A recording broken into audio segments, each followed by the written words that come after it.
Look, there's a reason that we are seeing memes like this. Drop the red MAGA hat. Get back to the pro-democracy community. Look, Donald Trump basically has pushed out everybody from the Republican Party other than the most extreme of the extreme, and the biggest cult followers that exist are basically all that remain right now. Case in point, you saw what went down at that unhinged Atlanta, Georgia event, where Donald Trump had his remaining surrogates go on stage. Meanwhile, Donald Trump spent the time attacking the actual Republican leaders in Georgia, like the Governor Brian Kemp, who's a Republican. Donald Trump spent tons of time in this speech attacking Kemp, attacking the Republican Secretary of State, Brad Raffensperger. And instead, what was Donald Trump doing? He was praising his surrogates like Michaela Montgomery.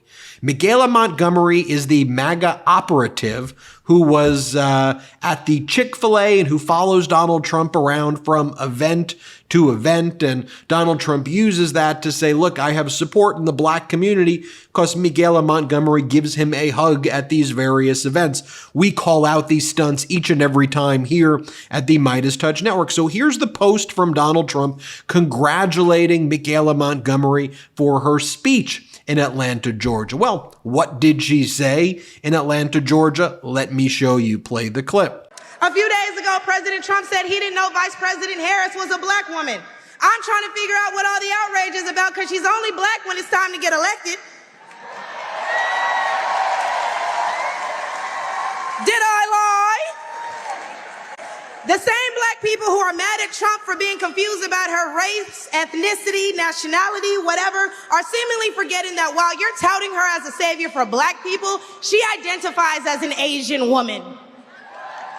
She chose her side and it wasn't ours. Then you have others speaking before Donald Trump, like MAGA Republican Congress member Michael Collins. And before Donald Trump even takes the stage, Donald Trump has all of these signs throughout this auditorium where he spoke that are basically saying Vice President Kamala Harris really isn't black. And that's what he thinks, that's his message to the people of Georgia as he attacks their Republican governor as well.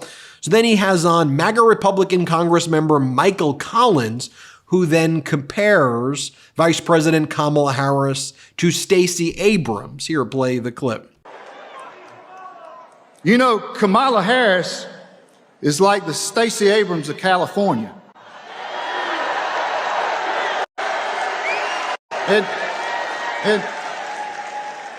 And here's what's so ironic. Stacey Abrams is the Kamala Harris of California also. Then Donald Trump has on stage Marjorie Taylor Greene, because what do the voters really want to know? What are the policies that matter to them? Well, according to Donald Trump and his surrogates, number one, their focus is Vice President Kamala Harris is Indian and not black, or she's Asian and not black. And they repeat that over and over again. Her father is a black Jamaican man, and her mother is of Indian heritage. Vice President Kamala Harris is biracial, like millions of Americans. Get over it and be adults. Act like grown-ups. Oh, wait a minute. You can't. You can't behave like grown-ups. So when I talk about this meltdown that we're seeing, I'm not using that in a hyperbolic term. Oh, there's a meltdown. There's a meltdown taking place from Trump and from this Republican Party. This is their issue too. The 2020 election was rigged and stolen.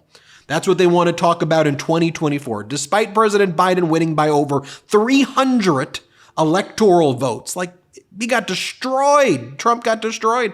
And despite Trump losing by 7 million votes in the popular vote, despite that, they're going to focus on the 2020 election was rigged. That's what Trump wants to hear.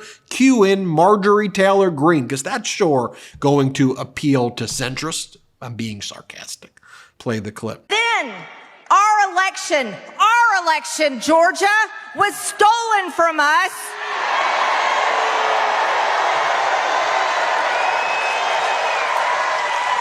That's right. right down the road from here with a water main break.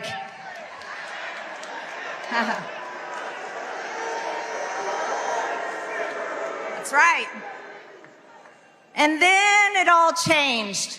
And we watched the Democrats shut this country down and destroy our freedoms over a virus that came from China.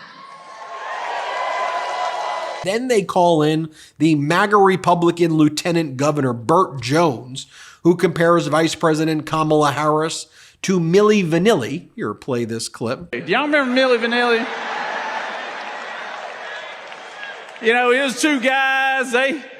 They were, you know, claimed to be R&B German artists, even though they had British accents, and they were born in Madrid or something like that. But sound a little bit like Kamala.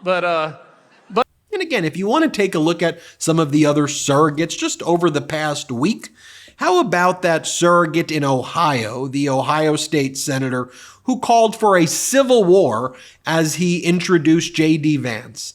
Called for a civil war in the United States. This is what the MAGA Republicans are messaging at their campaigns, while Democrats, who are the only pro-democracy party right now in America, are talking about healthcare and Social Security and veterans benefits and protecting women's reproductive rights and wages and education and gun control and climate. MAGA Republicans talking about civil war. Here, play this clip. Fight! We got time. Come on. Hey, we are in the fight for the soul of our nation. We are in a fight for our kids and our grandkids, a fight that we can never imagine. I believe wholeheartedly Donald Trump and Butler County's J.D. Vance are the last chance to save our country politically. I'm afraid if we lose this one, it's going to take a civil war to save the country, and it will be saved. It's the greatest experiment in the history of mankind. And if we come down to a civil war, I'm glad we got people like Schmitty and the Bikers for Trump on our side.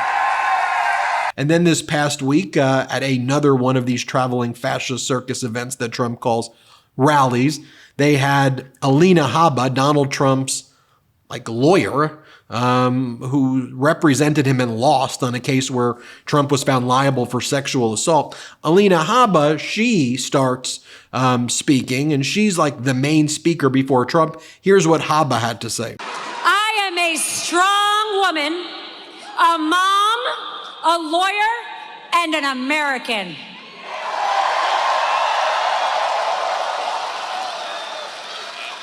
And unlike you, Kamala, I know who my roots are. I know where I come from. And I don't play around with the Constitution. And look, I think it's important that we cover this. Who are the surrogates? What are they saying? Because it sends a message. On the one hand, with Democrats, you have surrogates like Josh Shapiro. You have surrogates like Governor Walz of Minnesota, right? You have people like Gretchen Whitmer of Michigan. The MAGA Republicans have Ted Nugent. So one of Donald Trump's first events of this traveling fascist circus tour that the media tried to normalize and play us and play you like fools was Donald Trump goes, let's do the first campaign event in Waco, Texas on the 30th anniversary of the Waco siege, because Trump wants to send an anti-law enforcement, anti-FBI, pro-insurrectionist message. So Trump says, let's celebrate in Waco, Texas, and that's where we'll kick off our campaign, the insurrectionist campaign. That's why they picked Waco. Then they have Ted Nugent give a speech, and Ted Nugent spends his time talking about President Zelensky of Ukraine being a homosexual. Play this clip. I want my money back. I didn't authorize any money to Ukraine to some homosexual weirdo. I want my money back. That's what Ted Nugent talks about. Spreading unhinged, deranged, false, defamatory conspiracies about the president of Ukraine. But does that shock you? Because Donald Trump at his speeches praises Putin. Donald Trump, at his speech in Atlanta, Georgia, congratulates Vladimir Putin, the Republican Party that was once Mr. Gorbachev, tear down that wall, is now you are great, Vladimir Putin, according to Donald Trump in a campaign speech yesterday. Here, play this clip. I'd like to congratulate Vladimir Putin for having made yet another great deal. Did you see the deal we made? And I've showcased this before, Donald Trump praising his surrogates, like you saw Trump praising Michaela Montgomery because she goes and says those things. He knows what he is doing. Donald Trump also praising Laura Loomer. Laura Loomer, who's out there saying the most despicable and hateful things, posting photos of Vice President Kamala Harris's birth certificate and saying that she's, quote, not black. Donald Trump was right. Then Donald Trump says, Laura Loomer, you're doing a great job. Keep doing it. Here, this is what Donald Trump said. Play the clip. Really taken the country by storm. Very powerful person, very strong person, very courageous person, a warrior. Laura Loomer. Laura, where are you? Thank you, Laura. Great job you do. So I think it's important to note that when you watch these Trump speeches, go to the end of them and you'll see that the crowd often leaves.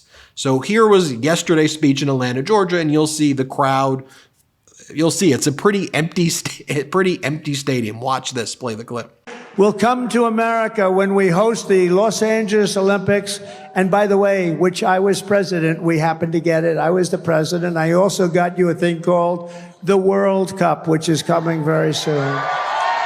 I want to make one final point, although it's somewhat related to this video. I want you to think about these points. Number one, Donald Trump attacking the chairman of the Federal Reserve, saying don't lower interest rates. Two, Donald Trump attacking OPEC for lowering the price per barrel of oil, which would reduce gas prices. Number three, Donald Trump attacking the bipartisan border deal, killing the border deal because Trump viewed it as a winning issue for him to create chaos on the border. I want you to think about those things. Then I want you to think about Donald Trump meeting with Viktor Orban and Benjamin Netanyahu at Mar-a-Lago, which in my opinion is to plan foreign developments and foreign affairs aspects to interfere with our foreign policy so that there could be chaos, the same way Trump wants chaos at the border. He doesn't want lower interest rates. How Donald Trump is praising Vladimir Putin. He's having Orban and Benjamin Netanyahu there, in my opinion, so that Trump says these are certain things that are winning issues for him to keep chaos and to keep problems and to interfere with our foreign policy. It's my opinion, but I think it's consistent with other efforts that he's taking to try to blow up deals and blow up things that actually benefit the American people and the world, because he sees that as helpful to him. Think about that. I'll leave you with that thought. Hit subscribe. Let's get to 3 million subscribers together. Thank you for watching. Love this video? Make sure you stay up to date on the latest breaking news and all things Meidas by signing up to the MeidasTouch newsletter at MeidasTouch.com/newsletter.